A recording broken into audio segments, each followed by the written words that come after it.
बेटा आज हम लोग शुरू कर रहे हैं ह्यूमन हार्ट।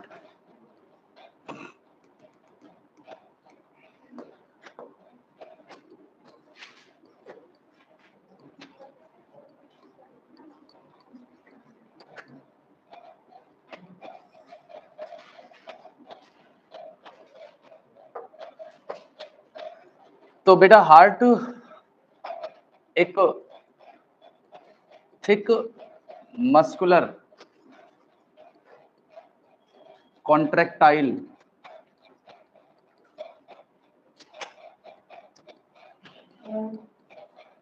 ऑटो रेगुलेटेड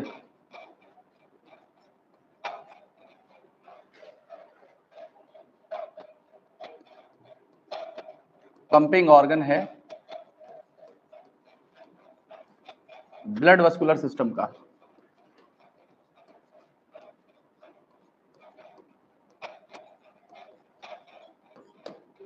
देखिए ह्यूमन हार्ट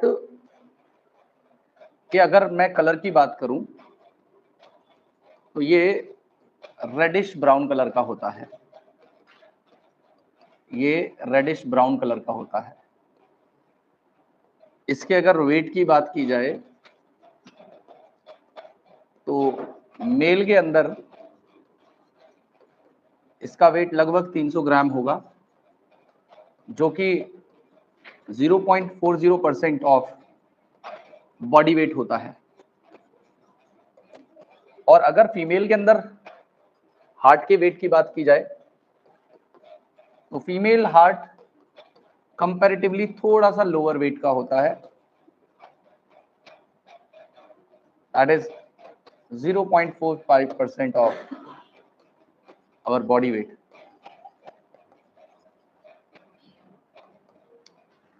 दूसरा, अगर इसके लेंथ और विड्थ की बात की जाए तो हार्ट की लेंथ होती है अप्रोक्सीमेटली 12 सेंटीमीटर और इसकी विड्थ होती है अप्रोक्सीमेटली 9 सेंटीमीटर।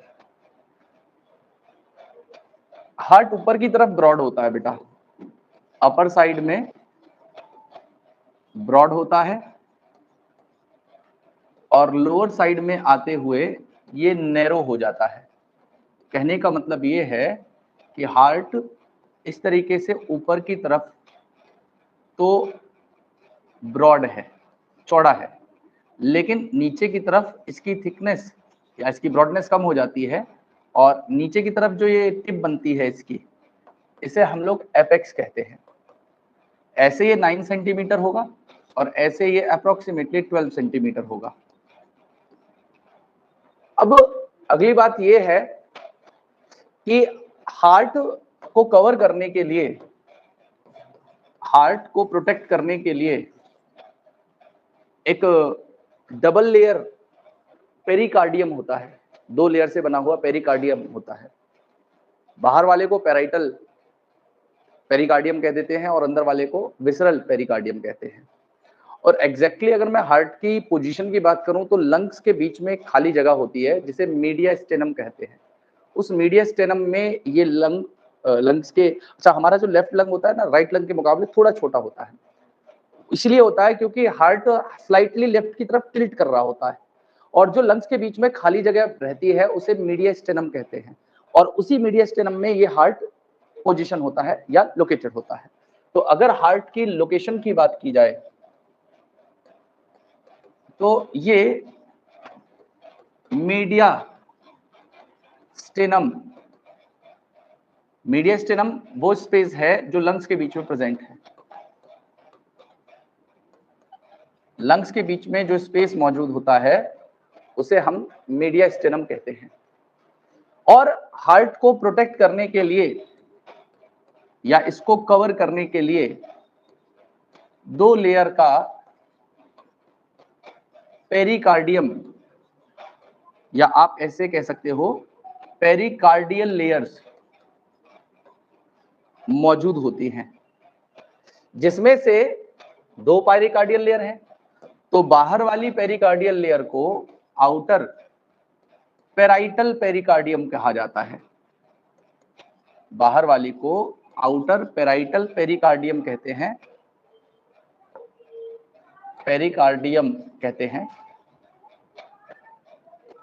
और अंदर वाली को, इनर को, विसरल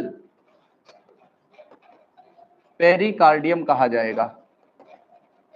और इन दोनों लेयर्स के बीच में, जैसे कि यहां पे ये हार्ट मैंने बनाया, तो इस हार्ट को चारों तरफ से सराउंड कर रही हैं एक इनर, ये हो गई विसरल पेरिकार्डियम, और ये आउटर हो गई पेराइटल पेरिकार्डियम, जो हार्ट को चारों तरफ से कवर कर रही है अंशिका। तो यहाँ पे इन दोनों के बीच में ये जो खाली जगह होती है, इस खाली जगह को कहते हैं पेरिकार्डियल कैविटी या पेरिकार्डियल स्पेस। और इस पेरिकार्डियल स्पेस के अंदर एक फ्लूइड भरा होता है, जिस फ्लूइड को हम कहते हैं पेरिकार्डियल फ्लूइड। ये फ्लूइड दो काम करता है, एक तो हार्ट बार बार कॉन्ट्रैक्ट रिलैक्स कर रहा है, तो इसकी जो वॉल है इसको क्या होगा, फ्रिक्शन होगा ना, बार बार कॉन्ट्रैक्ट और रिलैक्सेशन होने की वजह से। तो एक तो ये हार्ट का फ्रिक्शनलेस मूवमेंट करवाता है, और दूसरा काम ये क्या करता है, शॉक एब्जॉर्बर का काम करता है। जैसे आपने किसी की छाती पे घूंसा मार दिया तो उसका हार्ट कोलैप्स नहीं कर जाएगा, क्यों नहीं कोलैप्स करेगा, ये पेरिकार्डियल फ्लूइड जो है ये क्या करेगा, उसको जो आपने मारा है उस शॉक को एब्जॉर्ब करने का काम करता है, इसीलिए हार्ट डैमेज नहीं होगा। तो यहाँ पे इसमें ये जो बाहर था, ये बाहर वाली लेयर को मैंने कह दिया पेराइटल पेरिकार्डियम, पेराइटल पेरिकार्डियम, और अंदर वाली को कह दिया विसरल पेरिकार्डियम। और इन दोनों के बीच में जो जगह है इसको कहा पेरिकार्डियल स्पेस, और इस पेरिकार्डियल स्पेस या कैविटी के अंदर जो फ्लूइड मौजूद था उसे कहा पेरिकार्डियल फ्लूइड। और ये पेरिकार्डियल फ्लूइड क्या करता है, दो काम, पहला फ्रिक्शनलेस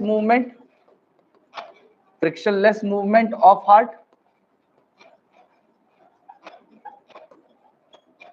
को करवाने में रिस्पॉन्सिबल है, और दूसरा ये क्या करेगा, शॉक एब्जॉर्बर का काम करेगा, शॉक एब्जॉर्बर का ये काम करता है।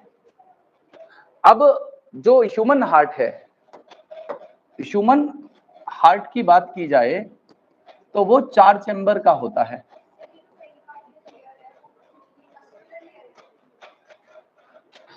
मतलब आप एक तरीके से कह सकते हो, हाँ मस्कुलर लेयर है, लेकिन उस मसल से नहीं बनी हुई जिससे हार्ट का मस्कुलेचर बना हुआ है। हार्ट का जो मस्कुलेचर है वो कार्डियक मसल से बना होता है, वो स्पेशलाइज्ड मसल है। बताऊंगा कैसे। कभी आपको जब 3 तरीके की मसल्स पढ़ाई जाएंगी, कब, जब हम लोग लोकोमोशन एंड मूवमेंट नाम का एक चैप्टर है उसे पढ़ेंगे, जिसमें आपको स्केलेटल मसल, स्मूथ मसल और कार्डियक मसल, इन तीनों के स्ट्रक्चर, तीनों के बीच में क्या डिफरेंसेस हैं, तीनों के फंक्शंस, कौन सा ऑटोनॉमिक है, मतलब कौन सा आप कंट्रोल कर सकते हो अपने विल से, इसको कंट्रोल नहीं कर सकते, वो सारी चीजें हम आगे पढ़ेंगे। इन तीनों मसल्स के बारे में डिटेल में पढ़ना है हमें। तो यहाँ पे ह्यूमन हार्ट की बात की जाए बेटा, तो ह्यूमन हार्ट में ये 4 चैम्बर्ड है, ये 4 चैम्बर्ड होता है, जिसमें आपको 2 एट्रिया या एट्रियम और 2 वेंट्रिकल मिलते हैं। और इसमें से जो वेंट्रिकल हैं ये कंपैरेटिवली आर्ट्रियम के थिक वॉल्ड होते हैं, ठीक है, ये ज्यादा थिक वॉल्ड होते हैं। और इसमें भी थिक वॉल्ड अगर बोला जाए सबसे ज्यादा थिक वॉल तो लेफ्ट वेंट्रिकल की सबसे ज्यादा थिक वॉल होती है, और उसके पीछे क्या रीजन है वो भी मैं अभी आपको थोड़ी देर में बताऊंगा। तो अब मैं क्या कर रहा हूं, मैं ह्यूमन हार्ट को आपके सामने ड्रॉ कर रहा हूं, और उसको ड्रॉ करने के बाद में उसके अंदर क्या क्या पार्ट्स हैं, कौन कौन से वॉल्व मौजूद हैं, और जितने भी डिटेल्स हैं वो सब इस डायग्राम में मैं कंप्लीट करूंगा। तो यहाँ पे मैं क्या कर रहा हूँ, ह्यूमन हार्ट के चारों चैम्बर्स को बना दे रहा हूँ, ठीक है। तो यहाँ पे देखिए बुक के अंदर जो डायग्राम दे रखा है, अगर मैं उस डायग्राम को बनाऊं, और हालांकि दिखा सकता हूँ लेकिन बनाना तो होगा ही आपको, तो उसमें लगेगा बहुत टाइम। तो सबसे आसान हार्ट यही होता है, 4 चैम्बर बनाओ और इसके अंदर हमें लोकेट करनी है पोजीशंस, वो मैं आपको लोकेट करके या लेबल करके बता दूंगा। बिल्कुल बना सकते हो, बिल्कुल बना सकते हो, बिल्कुल बना सकते हो, कोई दिक्कत नहीं है, ठीक है, बशर्ते आपका टीचर सनकी ना हो। अब आगे की बात समझिएगा, यहाँ पे ये वाला जो पार्ट है ये राइट एट्रियम है और ये वाला पार्ट राइट वेंट्रिकल है, ये वाला पार्ट लेफ्ट एट्रियम है और ये वाला पार्ट लेफ्ट वेंट्रिकल है। तो ये जो हार्ट की पोजीशन देखी जाती है ना, ये हार्ट ऐसे नहीं देखा जाता कि देखो अगर मैं इस रेस्पेक्ट में देखूंगा तो ये राइट है ये लेफ्ट है। हम क्या करते हैं, अपने हार्ट को ऐसे निकाल के रख दिया, तो इस तरफ जो आया वो राइट है और जो इस तरफ आएगा वो लेफ्ट है। क्लियर है मेरी बात? ऐसे नहीं देखते हम लोग देखते हैं अपने हार्ट को ऐसे निकालो और किस पोजीशन पे है उस हिसाब से हम लोग इनके लेफ्ट या राइट चैम्बर्स को बांट देते हैं। चलिए, अब दूसरा बात यहाँ पे ये है कि इनके बीच में एक वॉल है, इनके बीच में एक वॉल है और इनके बीच में एक वॉल है। इन वॉल को सेप्टम कहते हैं। क्या कहते हैं? सेप्टम। तो यहाँ पे जो ये सेप्टा मौजूद है, इस सेप्टा को नाम दिया जाता है इंटर एट्रियल सेप्टम। सिमिलरली ये कहलाया जाएगा इंटरवेंट्रिकुलर सेप्टा, इंटरवेंट्रिकुलर सेप्टा या सेप्टम। ये जो है इन्हें कहते हैं एट्रियोवेंट्रिकुलर सेप्टा। जो एट्रिया और वेंट्रिकल को अलग करते हैं, क्या कहेंगे इन्हें? Atrioventricular septa, atrioventricular septum. अब यहाँ पे क्या होता है, यहाँ पे क्या होता है, इस जगह पे एक पार्ट होता है जिसे हम लोग कहते हैं फोसा ओवलिस। फोसा ओवलिस बेसिकली एक ओपनिंग है जो पहले कभी एम्ब्रियोनिक स्टेज में हार्ट में रहा करती थी, लेकिन बाद में ये ओपनिंग बंद हो जाती है। लेकिन जिस जगह पे बंद होती है वहां पे एक तरीके से आप ये मान के चलिए एक प्रोजेक्शन या एक निशान जैसा रह जाता है, जिसको फोसा ओवलिस कहते हैं। और कभी कभी ये फोसा ओवलिस बंद नहीं हो पाता तो क्या होता है, यहाँ पे हार्ट के बीच में पोर रह जाता है। तो आप लोगों ने एक जनरल कंडीशन सुनी होगी कभी कि इसके हार्ट में पोर या छेद रह गया है, तो वो बेसिकली क्या हुआ है, वो ये सेप्टम प्रॉपरली डेवलप नहीं हो पाया, जिस वजह से यहाँ पे ब्लड की ऑक्सीजनेटेड और डीऑक्सीजनेटेड ब्लड की मिक्सिंग हो जाती है। तो ये होती है, तो इसे कहा जाता है, अगर ये दोनों एट्रिया के बीच में जो इंटर एट्रियल सेप्टा है उसके अंदर डिफेक्ट है तो उसे कहते हैं एट्रियल सेप्टम डिफेक्ट। और अगर वेंट्रिकल के बीच में जो सेप्टा है और उसमें अगर पोर रह जाता है तो उसे कहते हैं वेंट्रिकुलर सेप्टम डिफेक्ट। ठीक है जी, सिंपल सी बात है। अगर यहाँ पे एट्रियल सेप्टा में अगर कोई पोर रह गया तो उसे कहते हैं एट्रियल सेप्टम डिफेक्ट। और सिमिलरली वेंट्रिकल में रह जाता है पोर या ओपनिंग तो उसे कहते हैं ventricular septum defect, ventricular septum defect. अब होगा क्या, अब होगा क्या कि इन दोनों एट्रियम और वेंट्रिकल्स के बीच में ये सेप्टा ओपन होता है और उस ओपनिंग को गार्ड करने के लिए कुछ मस्कुलर फ्लैप या कस्प होते हैं और उन कस्प के नंबर पे हम लोगों ने उनको नाम दे दिए हैं बाइकस्पिड या ट्राइकस्पिड वॉल्व। अगर 3 मस्कुलर फ्लैप उस ओपनिंग को गार्ड कर रहा है तो वो ट्राइकस्पिड वॉल्व। मैं बिल्कुल अब लिखूंगा, बिल्कुल चिंता मत करिए, मुंह से नहीं बोलूंगा, लिखूंगा बाकायदा, एक एक लेवल लिखूंगा। क्लियर है मेरी बात? मैं बता दे रहा हूं आपको किन किन के बीच में होगा, इन दोनों के बीच में, इन दोनों के बीच में, इन दोनों के बीच में भी यहाँ पे ओपनिंग होगी, इन दोनों के बीच में भी यहाँ पे ओपनिंग होगी। इसकी ओपनिंग को रेगुलेट करने के लिए 3 फ्लैप लगे हुए हैं, 3 ऐसे करके लगे हुए ऐसे, तो उसे कह दिया ट्राइकस्पिड। इधर वाले में 2 फ्लैप लगे हुए हैं तो बाइकस्पिड वॉल्व। क्लियर है मेरी बात? तो यहाँ पे ये हो गया ट्राई और ये हो गया बाइकस्पिड। अच्छा, ये वॉल्व लगे हैं और इनके अंदर जो ये फ्लैप्स हैं इनको सपोर्ट करने के लिए एक फाइबर होता है जिसे हम लोग कॉर्डे टेंडिनेस कहते हैं, जिन्हें हम कॉर्डे टेंडिनेस कहते हैं, जो इनको ऐसे होल्ड करके रखते हैं। अब ये जो कॉर्डे टेंडिनेस है ये क्या करने का काम करेंगे, ध्यान से सुनना।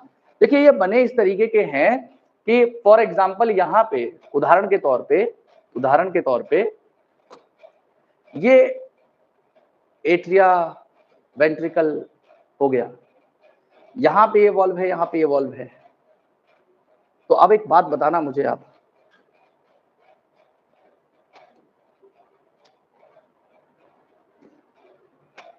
ये रहा और ये रहा, ये ओपनिंग है।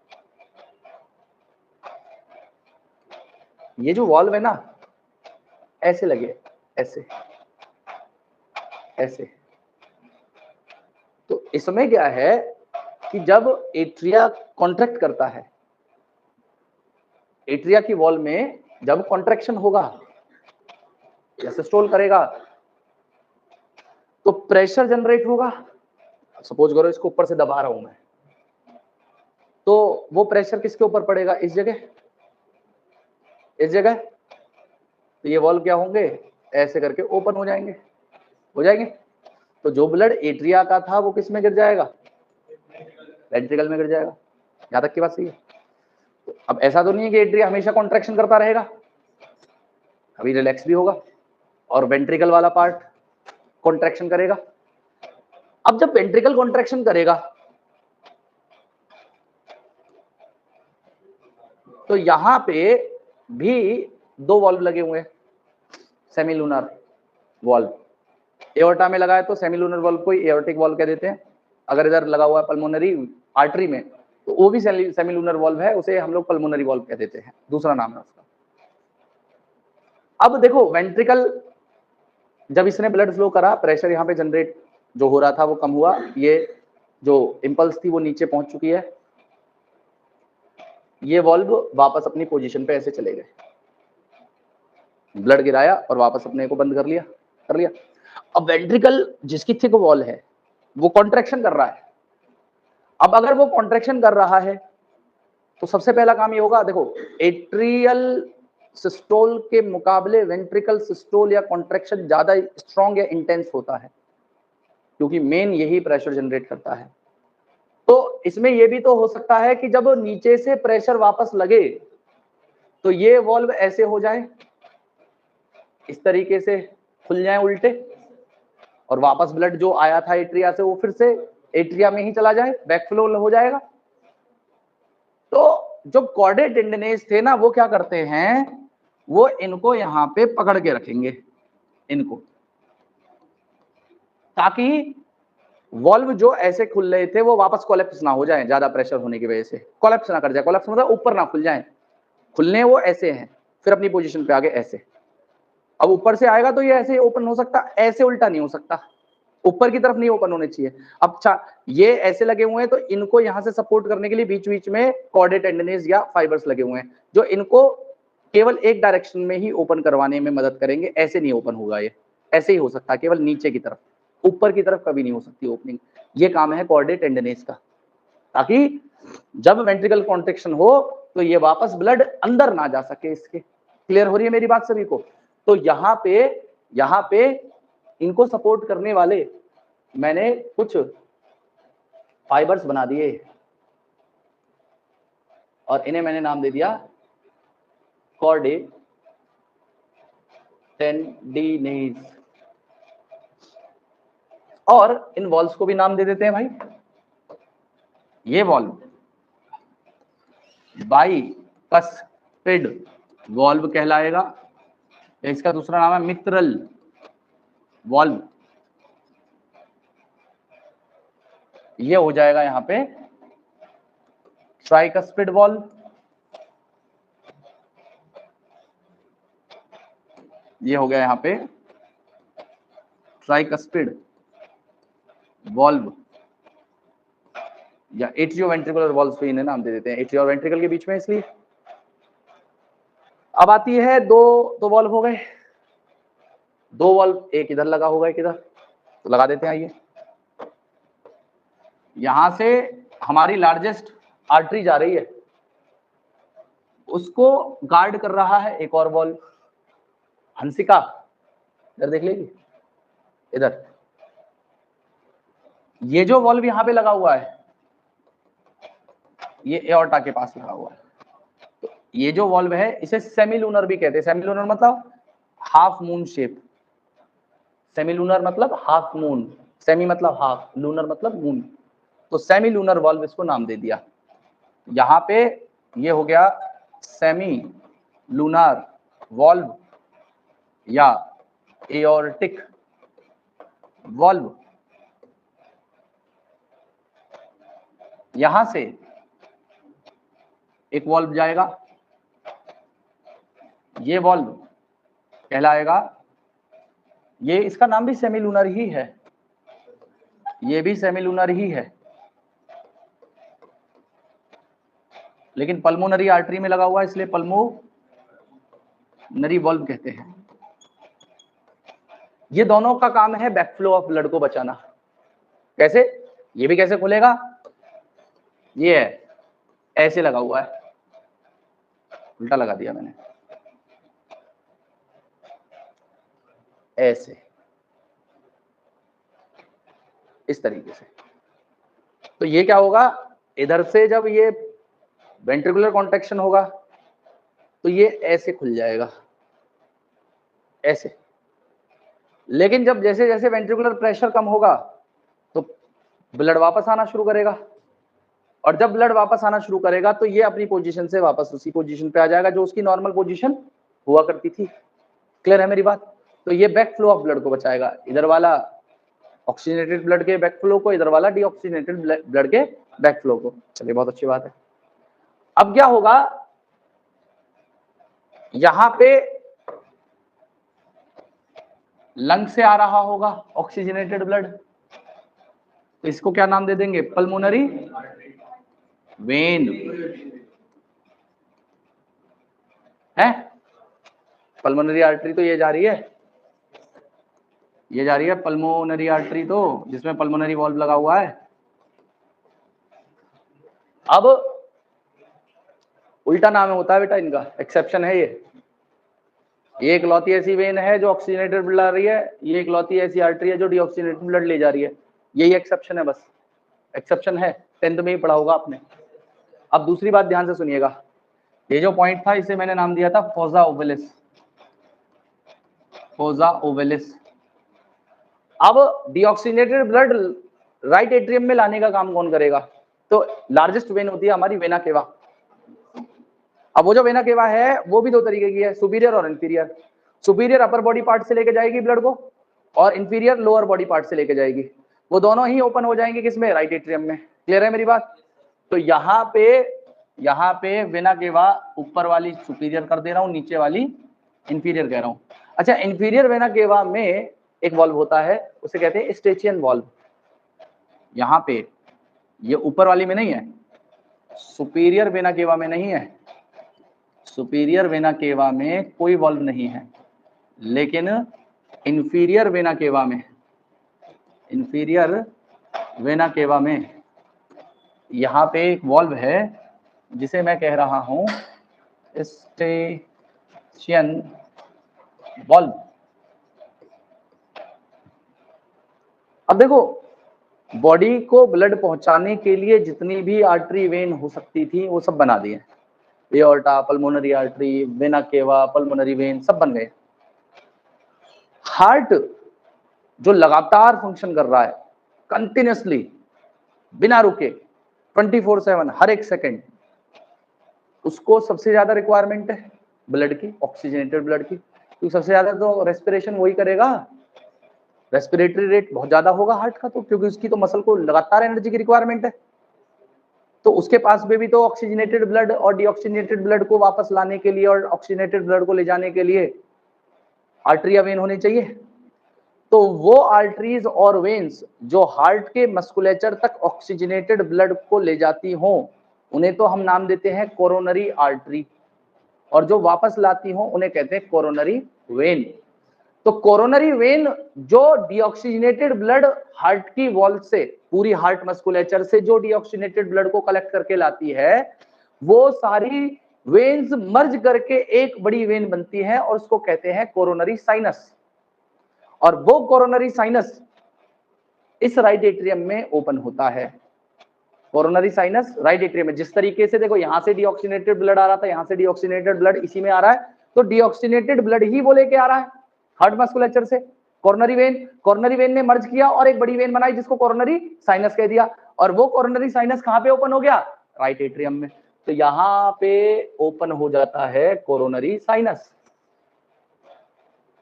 यहां पे ओपन हो जाएगा कोरोनरी साइनस, और उसमें भी एक वॉल्व होगा। कोरोनरी साइनस, और ये कोरोनरी साइनस कहां से ब्लड लेके आ रहा है? हार्ट के मस्कुलेचर से। और इसमें जो वॉल्व लगा हुआ है उसको कहते हैं द बेशियन वॉल्व। ये सारे के सारे वॉल्व्स थे और ये हार्ट का डायग्राम था जो अभी इनकम्प्लीट है। क्यों इनकम्प्लीट है? क्योंकि अभी तक हम लोगों ने इसके कंडक्टिंग सिस्टम को नहीं बनाया है, और वो कंडक्टिंग सिस्टम मैं बनाऊंगा अब अलग अगले डायग्राम में, क्योंकि इसमें अगर बनाया गया तो ये बन जाएगी खिचड़ी जो आप खा नहीं पाओगे। तो अब हम क्या करते हैं, अगला जो टॉपिक पढ़ना है हमें वो है कंडक्टिंग सिस्टम ऑफ हार्ट। तो कंडक्टिंग सिस्टम ऑफ हार्ट में क्या होगा उसे भी समझिएगा। कंडक्टिंग सिस्टम ऑफ हार्ट,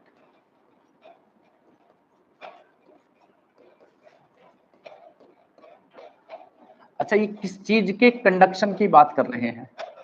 ये बात कर रहे हैं किसी भी इंपल्स के कंडक्शन की। मतलब वो इंपल्स जो हार्ट को कॉन्ट्रैक्शन और रिलैक्सेशन, जिसको मैंने एक्साइटेशन वेव कहा था, जैसे मैंने एक माइल्ड करंट बताया था छोटा सा, प्लस 10 से प्लस 30 मिली वोल्ट का करंट, वो करंट पहले जनरेट करना है और उसको फिर भेजना है। तो बनाने का काम कौन कर रहा था? साइनो एट्रियल नोड, और उसके बाद में ट्रांसफर हो रहा था किसके पास? Atrioventricular node. उसके बाद आ रहा था कहां पे? AB bundle, bundle of His, और उसके बाद पुरकिंजे फाइबर्स। यही तो रास्ता था। तो यहाँ पे कंडक्टिंग सिस्टम ऑफ हार्ट में आपको सबसे पहली चीज ये जाननी है कि जो ह्यूमन हार्ट है ये ऑटो एक्साइटेबल है, एक्साइटेबल है, खुद से अपने आप को एक्साइट कर सकता है। मायोजेनिक है, मायोजेनिक का मतलब है जो खुद से ऑटो रेगुलेट होता हो, जिसे बाहर से किसी एक्सटर्नल स्टिमुलस की रिक्वायरमेंट ना हो। इट डज नॉट रिक्वायर या do not require any external stimuli to function, जो खुद से ही अपना फंक्शन कर सकता है। तो होगा क्या, हार्ट के अंदर आपको कुछ स्पेशल नोडल टिश्यू मिलते हैं जिसमें दो होते हैं, एक SA या साइनो एट्रियल नोड या पेसमेकर ऑफ हार्ट, या पेसमेकर ऑफ हार्ट, और दूसरा होता है AB जिसे एट्रियो वेंट्रिकुलर नोड कहा जाएगा। इसका कोई पेसमेकर नाम नहीं दे रखा। दोनों की पोजीशन की बात की जाए तो ये क्या करते हैं, देखिए यहां पे ये हार्ट था, ये हार्ट था। अब इस हार्ट में ऐसे नोड होता है कहां पे? इधर, और AB नोड होता है यहां पे। तो अगर इसके ऐसे नोड की पोजीशन की बात की जाए तो ये राइट एट्रियम के अपर राइट हैंड कॉर्नर में प्रेजेंट है। राइट एट्रियम के अपर राइट हैंड कॉर्नर में, देखो ये मेरा राइट है, तो अपर राइट हैंड कॉर्नर, और AB नोड क्या हो गया? Lower left hand corner of right atrium near atrioventricular septa. Clear है मेरी बात? ये पोजीशन है इनकी, एनसीईआरटी ने मेंशन किया है इस बात को। तो मैंने क्या कहा कि ये जो नोड था इसे मैंने कह दिया SA नोड या साइनो एट्रियल नोड, और यहाँ पे ये हो गया AB नोड या एट्रियोवेंट्रिकुलर नोड। और इसमें जो SA नोड था इसकी पोजीशन को मैंने बोला कि ये upper right hand corner, right hand corner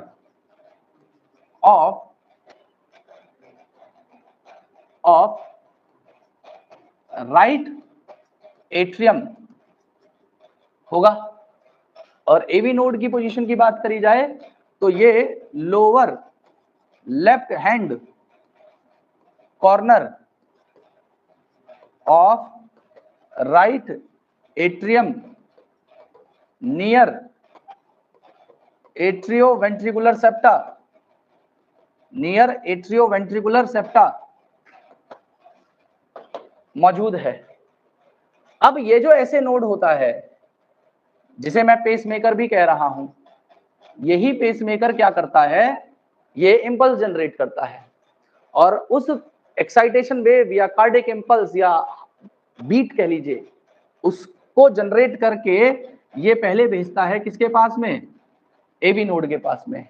AV node से इस तरीके से कुछ बंडल्स निकलते हैं जिन्हें एवी बंडल या बंडल ऑफ हिस कहा जाता है, और ये बंडल्स आगे चल के फिर पूरे कार्डिक मस्कुलेचर में इस तरीके से स्प्रेड हो जाते हैं। तो आप ये समझिए कि ये वाला जो पार्ट था, ये वाला जो पार्ट था, ये कुछ इलेक्ट्रिसिटी जनरेट कर रहा था, ठीक है। तो ये पावर हाउस था जहां पे इलेक्ट्रिसिटी बनाई जा रही थी। बनाने के बाद में इसे ट्रांसफार्मर में भेज दिया जो घर के पास आपका लगा हुआ था, और ट्रांसफार्मर से ये जो वायर्स हैं इसके थ्रू पूरे कॉलोनी में सप्लाई करवा दी गई। मतलब यहाँ से इलेक्ट्रिक करंट बनाया जाएगा, बनाने के बाद में इसके पास भेजा जाएगा, भेजने के बाद में ये पूरे कार्डिक मस्कुलेचर को उस इंपल्स को भेज देगा। अब वो इंपल्स बनाई कैसे जाती है उसे भी जानिएगा।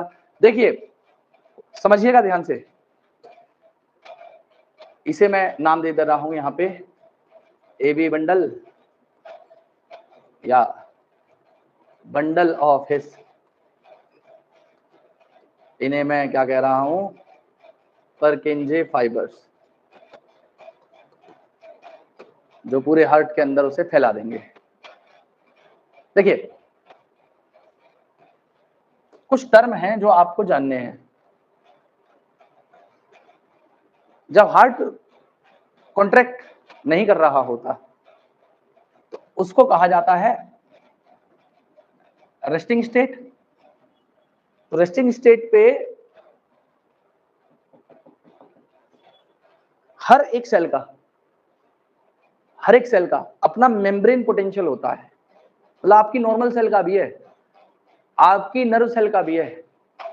मतलब नॉर्मल सेल जो होती है, अगर उस नॉर्मल सेल में आप रेस्टिंग कंडीशन में जब वो फंक्शन ना कर रही हो, आप उसके इलेक्ट्रिक करंट को मेजर करना चाहें तो उसमें हमेशा -90 मिली वोल्ट का एक पोटेंशियल जनरेट हो रखा होता है, हमेशा हर सेल का होता है, हर सेल का, नॉर्मल सेल का भी कह रहा हूं मैं, कार्डिक सेल का भी होगा, नर्व सेल का भी होगा, हर का अपना एक पोटेंशियल होता है। तो जब सेल रेस्ट पे है उसे कहते हैं रेस्टिंग मेम्ब्रेन पोटेंशियल।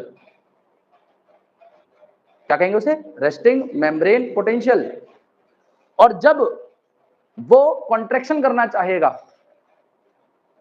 तो कॉन्ट्रैक्शन करने के लिए जनरेट होता है एक्शन पोटेंशियल। एक्शन पोटेंशियल के लिए टर्म यूज किया जाता है डीपोलराइजेशन। ध्यान से सुनना मेरी बात को आप, बात क्या है, बात यह है कि सबसे पहले सेल क्या थी, सेल थी रेस्टिंग मेम्ब्रेन पोटेंशियल के ऊपर, जिसे मैंने कहा पोलराइज्ड स्टेट, और उसके बाद में ये जब इंपल्स जनरेट करना चाहेगी तो डेवलप करेगी एक्शन पोटेंशियल। जब इसे बीट करना होगा उसे कहेंगे डीपोलराइजेशन स्टेट। अब एक होता हार्ट हमेशा कॉन्ट्रैक्ट स्टेज पे तो रहेगा नहीं, रिलैक्स भी होगा वापस। तो जब ये एक्शन पोटेंशियल से वापस रेस्टिंग मेम्ब्रेन पोटेंशियल पे जाएगा तो उसे कहते हैं रीपोलराइज स्टेट या रीपोलराइजेशन। तो पोलराइजेशन, डीपोलराइजेशन, रीपोलराइजेशन। अब ये कैसे होगा, तो सपोज करो ये ऐसे नोड है, ये ऐसे नोड है, तो ऐसे नोड पहले रेस्टिंग मेम्ब्रेन पोटेंशियल पे जब था तो कुछ आयंस जो नेगेटिव चार्ज रखते हैं उनका कंसंट्रेशन सेल के अंदर ज्यादा था। नेगेटिव चार्ज कंटेनिंग आयंस का कंसंट्रेशन सेल के अंदर या ऐसे नोड के अंदर ज्यादा था, और बाहर की तरफ पॉजिटिव ज्यादा था, बाहर की तरफ पॉजिटिव ज्यादा था। तो हमेशा जो मेम्ब्रेन पोटेंशियल मेजर किया जाता है वो इनर साइड से किया जाता है, ना कि बाहर साइड से। जो अंदर का चार्ज होगा वो ही उसका मेम्ब्रेन पोटेंशियल होगा। तो बाहर पॉजिटिव है पॉजिटिव नहीं, जो अंदर होगा नेगेटिव है तो नेगेटिव माना जाएगा। तो जब नेगेटिव आयंस ज्यादा अंदर थे तो इसका चार्ज था -90 मिलीवोल्ट, -90 मिलीवोल्ट। अब क्या होता है, यहाँ पे देखो बहुत सारी चीजें होती हैं इसमें, वोल्टेज गेटेड आयन चैनल्स भी होते हैं, हालांकि सिलेबस में नहीं है। प्रेशर गेटेड आयन चैनल्स भी होते हैं। आयन चैनल्स का मतलब क्या होता है, जैसे ये कोई सेल है तो इसके सरफेस पे ना चैनल प्रोटीन लगी होती है। मैंने कभी जब सेल पढ़ाया था उसमें प्लाज्मा मेम्ब्रेन के अंदर एक्सप्लेन किया था, carrier protein, channel protein, transporter protein, कई तरीके की प्रोटीन होती है जो किसी भी सेल की प्लाज्मा मेम्ब्रेन पे मौजूद होती है। तो इन चैनल प्रोटीन के थ्रू किसी भी मॉलिक्यूल का ट्रांसपोर्टेशन अंदर से बाहर हो पाता है।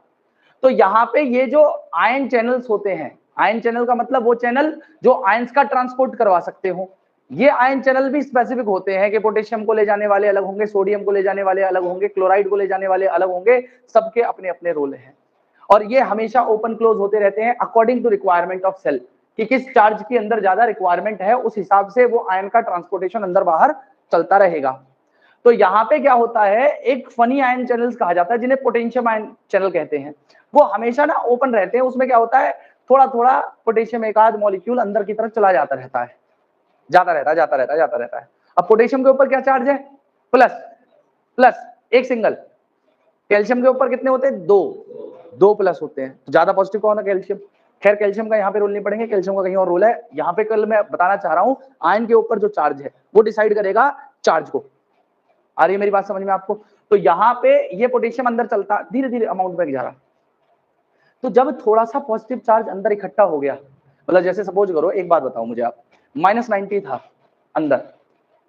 अंदर की तरफ मैं पॉजिटिव चार्ज के प्लस आयन को भेजता चला जा रहा हूँ थोड़ा थोड़ा। तो एक टाइम ऐसा भी तो आएगा -90 से -50 हो जाएगा।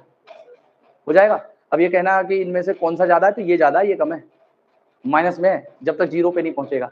ये माइनस में चल रहा है, जीरो इनमें सबसे बड़ा है, सबसे बड़ा ये है, सॉरी सबसे छोटा, उससे बड़ा और उससे बड़ा। क्लियर हो रही मेरी बात। तो जैसे ही +50 मिलीवोल्ट करंट पहुंचा तो ये क्या करता है,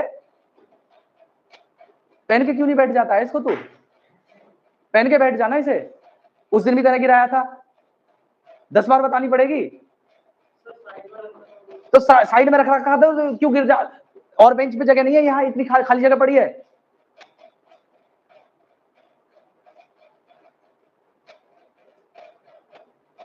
तुझे पता है किसी भी टॉपिक के लिए माहौल बनाना पड़ता है, एक रिदम होती है। रिदम समझता है, कभी टीचिंग करी नहीं है ना, तुझे पता नहीं होगा।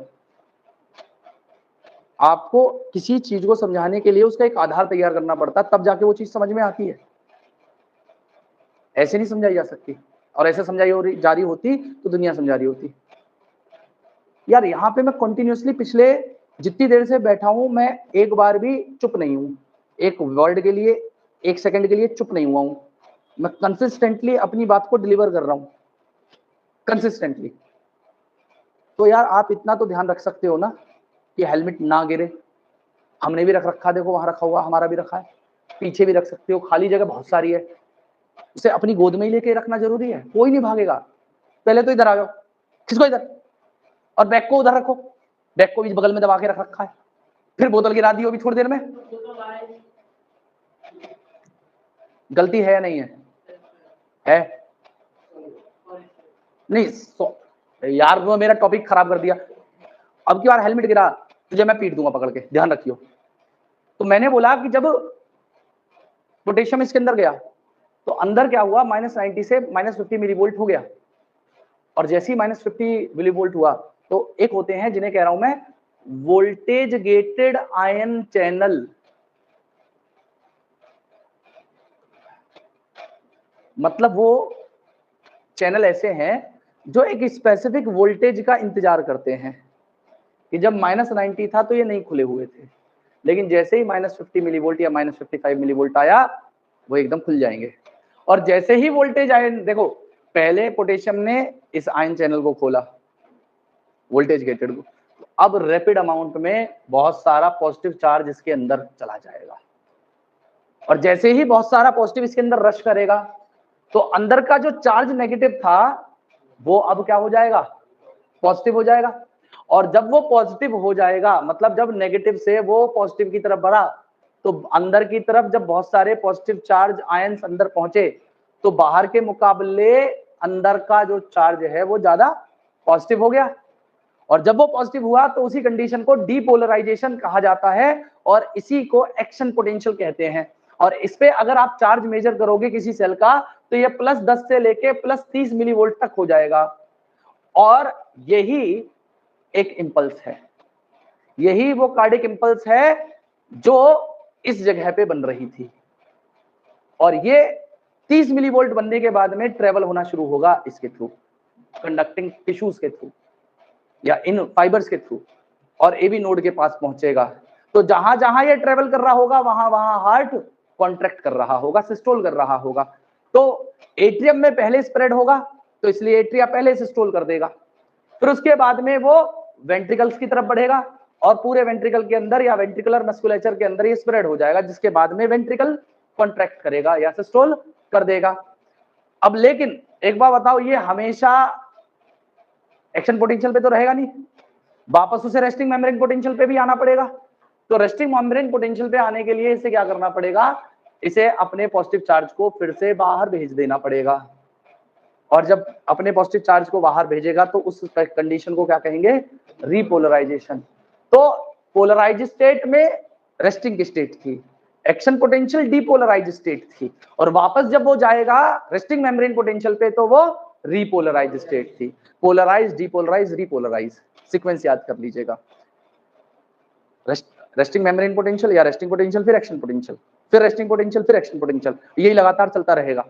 और ये काम कितनी देर में हो रहा है, ये जो यहाँ पे इंपल्स बनाई जा रही है ना इस जगह पे, ये जो इंपल्स यहाँ पे बनाई जाएगी ये हर 0.8 सेकंड पे बनाई जाएगी, हर 0.8 सेकंड पे एक इंपल्स तैयार की जाएगी, मतलब हर सेकंड के, पूरा सेकंड भी नहीं, 0.8 सेकंड, मतलब हर मिनट में 70 से 75 बार ये उस काम को करेगा और भेजता रहेगा, और जब तक ये काम करता रहेगा तब तक आपका हार्ट फंक्शन करता रहेगा और आप भी चलते रहोगे। तो एक कंडीशन होती है कभी कभी जिसे कहते हैं कार्डिक अरेस्ट, सुना है? कार्डिक अरेस्ट और मायोकार्डियल इंफाक्शन दोनों में अलग चीजें होती है। मायोकार्डियल इंफाक्शन होता है heart attack. Heart attack condition में क्या होता है, किसी कोरोनरी आर्टरी के अंदर ब्लॉकेज था जिस वजह से थोड़ा बहुत पार्ट उसका अफेक्ट हो गया, वो टिश्यू डैमेज हो जाता है, मतलब हार्ट अटैक होने के बाद में उस पर्सन के बचने की संभावनाएं हैं। लेकिन अगर कार्डियक अरेस्ट हुआ है तो इसका मतलब है कि ये ऐसे नोड बिल्कुल काम करना नॉन फंक्शनल हो गया, और उसमें बहुत रेयर कंडीशन है कि वो बच जाए। कार्डियक अरेस्ट में ऐसे नोड ने फंक्शन करना बंद कर दिया जिसकी वजह से इंपल्स बननी शुरू हुई, हार्ट ने कॉन्ट्रैक्ट रिलैक्स करना बंद कर दिया। तो ये सोचो कितनी बहुत इंपॉर्टेंट चीज है ये ऐसे नोड। और इसी ऐसे नोड या पेसमेकर में अगर दिक्कत आने लग जाए तो मैंने कल आपको बताया था कि इसको लिथियम बैटरी से रिप्लेस कर दिया जाता है, आर्टिफिशियल पेसमेकर इसकी जगह लगा दिया जाएगा, जो क्या करेगा हर 0.8 सेकंड में एक इंपल्स बनाएगा और भेजेगा। अब कुछ बेवकूफ ये पूछेंगे कि सर बैटरी डाउन होगी फिर कैसे होएगा?